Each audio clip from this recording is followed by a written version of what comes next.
स्वागत है आपका मैन्युफैक्चर इट के कंस्ट्रक्शन मटेरियल सीरीज के एपिसोड 3 में। सोमवार फ्लाई ऐश ब्रिक्स था, मंगलवार एएसी ब्लॉक्स था और आज हम एक ऐसी चीज कवर कर रहे हैं जिसके ऊपर आप हजारों बार चल चुके हो बिना ये सोचे कि ये बनती कैसे है। अगली बार जब आप मॉल, हॉस्पिटल, स्कूल या किसी अच्छी फुटपाथ पर चल रहे हो, एक सेकंड के लिए नीचे देखो।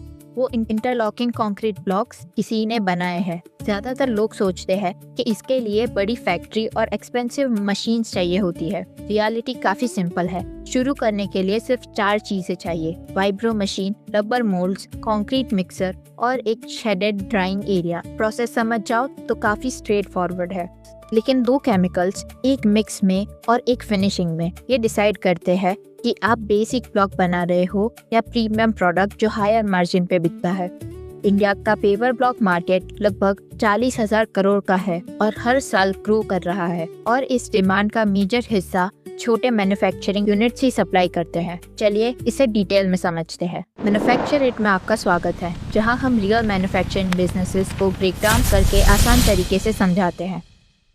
सबसे पहले समझो पेवर ब्लॉक क्या है। पेवर ब्लॉक एक प्रीकास्ट कंक्रीट यूनिट होता है जो अलग अलग शेप्स में बनता है: रेक्टेंगुलर, जिगजैग, हेक्सागोनल या डिजाइनर पैटर्न्स, और इंटरलॉकिंग सरफेस क्रिएट करता है। इसका मेन फीचर है इंटरलॉक। ब्लॉक्स एक दूसरे के साथ फिट होते हैं, लोड इवनली डिस्ट्रीब्यूट करते हैं, वाटर ड्रेनेज अलाउ करते हैं और रिपेयर भी इजी होता है। ये लास्ट पॉइंट इम्पोर्टेंट है। पोर्ड कंक्रीट में रिपेयर के लिए तोड़ना और दोबारा डालना पड़ता है। पेवर ब्लॉक्स में ब्लॉक्स उठाओ, रिपेयर करो, वापस रखो, सिंपल। इसलिए म्युनिसिपैलिटीज, हॉस्पिटल्स, हाउसिंग सोसाइटीज और commercial spaces paver blocks prefer करते हैं। टाइप्स: स्टैंडर्ड ब्लॉक्स फुटपाथ के लिए, जिगजैग हैवी ट्रैफिक के लिए, डिजाइनर पैटर्न्स प्रीमियम प्रोजेक्ट्स के लिए और परमेएबल ब्लॉक्स ड्रेनेज के लिए। अब पेवर ब्लॉक मार्केट देखते हैं। डिमांड आती है government projects, real estate, institutions और रेसिडेंशियल लैंडस्केपिंग से। एक इम्पॉर्टेंट चीज, ट्रांसपोर्ट कॉस्ट हाई होता है, इसलिए आपका selling radius around 100 to 150 kilometre होना चाहिए। मतलब ये एक लोकल बिजनेस है और जो मैन्युफैक्चरर स्ट्रॉन्ग रिलेशनशिप्स बनाता है वही जीतता है। अब इन्वेस्टमेंट देखते हैं। सेटअप सिंपल है। वाइब्रो मशीन कॉम्पैक्शन के लिए, रबर मोल्ड्स मल्टीपल डिजाइन्स के लिए, कंक्रीट मिक्सचर कंसिस्टेंट बैचिंग के लिए, शेडेड ड्राइंग एरिया और रॉ मटेरियल्स जैसे cement, sand, grit hardeners, coloured blocks के लिए पिगमेंट्स और प्रीमियम फिनिश वाले ब्लॉक्स के लिए लेकर। बस इतना ही। अब एक्चुअल प्रोसेस देखते हैं। स्टेप 1, मिक्स प्रिपेयर करो। Cement, sand, greet, water plus hardener. Step 2, hardener select करो। हार्डनर्स काफी इंपॉर्टेंट है ब्लॉक्स जल्दी और अच्छी क्वालिटी का बनाने के लिए। हार्डनर्स कई प्रकार के होते हैं, जैसे कैल्शियम क्लोराइड, पॉलीकार्बोक्सिलेट जिसे पीसी कहते हैं, और melamine based. Calcium chloride strength fast develop करता है, पीसी वर्केबिलिटी इंप्रूव करता है बिना एक्स्ट्रा वाटर के, और दोनों साथ मिलकर एक ऐसा मिक्स प्रोड्यूस करते हैं जो जल्दी सेट होता है और बेटर सरफेस फिनिश के साथ डेंसर, हार्डर ब्लॉक रिजल्ट करता है। Step 3, colour layer. पूरा ब्लॉक कलर नहीं होता, सिर्फ टॉप पर 5 mm लेयर होती है। इसलिए कलर्ड ब्लॉक्स के लिए पहले पिगमेंट, सीमेंट और सैंड की 5 mm की लेयर बनाओ मोल्ड में, और फिर सीमेंट मिक्सचर डालो। इसमें यूज होने वाले पिगमेंट्स है yellow oxide, red oxide, carbon black, iron oxide black और क्रोम ग्रीन। एक important point, Chrome green properly mix नहीं होता, इसलिए Chrome green water paste use करना बेहतर होता है। स्टेप 4, मोल्ड फिलिंग और वाइब्रेशन। कलर्ड ब्लॉक्स के लिए पहले कलर लेयर, फिर बेस मिक्स, और नॉर्मल ब्लॉक्स के लिए सीधा बेस मिक्स मोल्ड में डालो। वाइब्रो मशीन कॉम्पैक्शन और बॉन्डिंग एंश्योर करती है। Step 5, demoulding.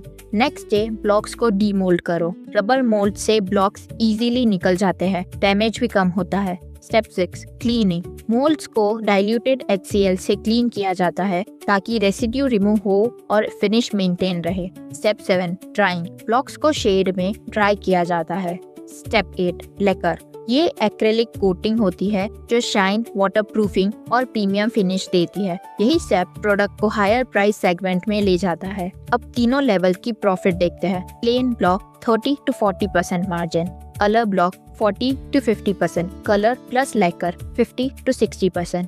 Same setup, better finishing equal to higher margins. अब सोच रहे होगे शुरू कैसे करें. स्टेप 1, म्यूनिसिपल डिमांड समझो. स्टेप 2, लोकल कंपटीशन एनालाइज करो. स्टेप 3, MSME रजिस्ट्रेशन लो. ये नॉन नेगोशिएबल है क्योंकि गवर्नमेंट प्रोक्योरमेंट आपका सबसे बड़ा रेवेन्यू अपॉर्चुनिटी है. स्टेप 4, रॉ मटेरियल सोर्स करो. स्टेप 5, मशीन और मोल्ड्स खरीदो. स्टेप 6, प्रोडक्ट टेस्ट करो. कुछ ब्लॉक्स कंप्रेसिव स्ट्रेंथ सर्टिफिकेशन के लिए IS 15658 के अंडर सर्टिफाइड टेस्टिंग लेबोरेटरी को भेजो. किसी भी कमर्शियल बायर से पहले ये सर्टिफिकेट लो. ये क्वालिटी डेमोन्स्ट्रेट करता है और इंस्टीट्यूशनल और गवर्नमेंट बायर्स के लिए ऑफन रिक्वायरमेंट होती है. स्टेप 7, कॉन्ट्रैक्टर्स से रिलेशनशिप्स बनाओ. स्टेप 8, टेंडर्स टारगेट करो. उनके क्वार्टरली टेंडर नोटिसेस ट्रैक करो. एक अकेला फुटपाथ कंस्ट्रक्शन या रोड ब्यूटिफिकेशन टेंडर महीनों की प्रोडक्शन वॉल्यूम रिप्रेजेंट कर सकता है. ये था episode 3, paver block manufacturing. Simple setup, smart process और फिनिशिंग की डिफरेंस क्रिएट करती है. और एक हिडन अपॉर्चुनिटी, हार्डनर केमिकल. हर यूनिट इसे रेगुलरली खरीदता है. इसको हम केमिकल सीरीज में कवर करेंगे. अगले एपिसोड में हम जमीन के नीचे जाएंगे. RCC ड्रेनेज पाइप्स, इंडिया के अर्बन ड्रेनेज सिस्टम की बैकबोन और एक ऐसा बिजनेस जिसमें गवर्नमेंट गारंटीड बायर है. अगर ये वीडियो हेल्पफुल लगी हो तो लाइक करो, शेयर करो और मैन्युफैक्चर इट को सब्सक्राइब करो. मिलते हैं अगली वीडियो में.